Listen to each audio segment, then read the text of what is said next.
Brock community is stronger because A pair of recent funding announcements will help shape the future of Brock University's Cool Climate, Oenology and Viticulture Institute. Close to $6 million in total will help CCOVI continue to be a research leader and help address the challenges faced by the Canadian wine industry.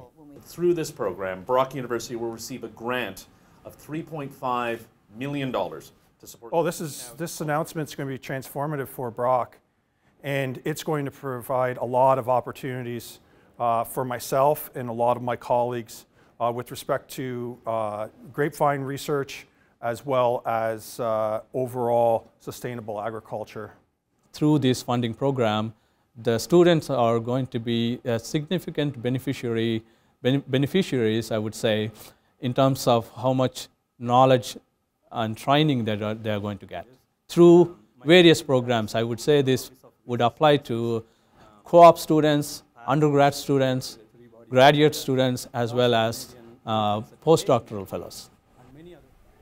Brock had acquired land a few years ago with the dream of developing a farm to help advance research possibilities that would help impact the $11.6 billion a year Canadian wine industry, and today's funding will make that a reality.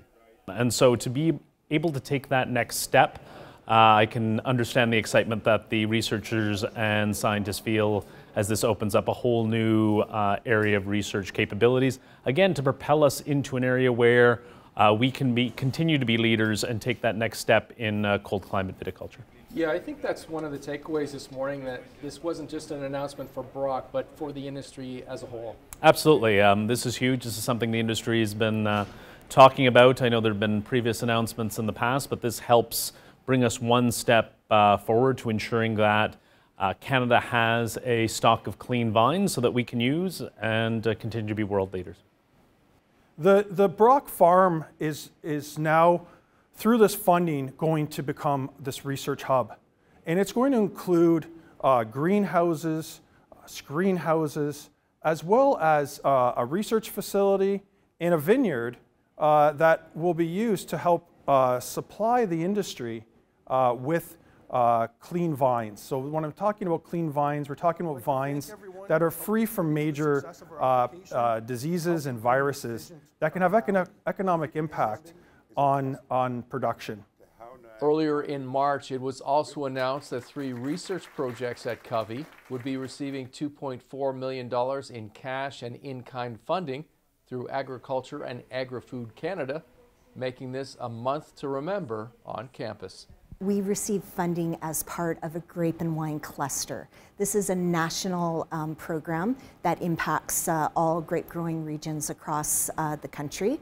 But for Ontario, CCOVI was awarded $2.4 million towards the operational costs of doing research. On the winemaking side, you know, we're able to work with the industry on new tools that will become available to them to combat the issues of climate change. You know, climate change in some ways, you know, the global warming, some people are happy about, but it's also bringing more disease pressure into the vineyards, different growing seasons, different dates for harvest.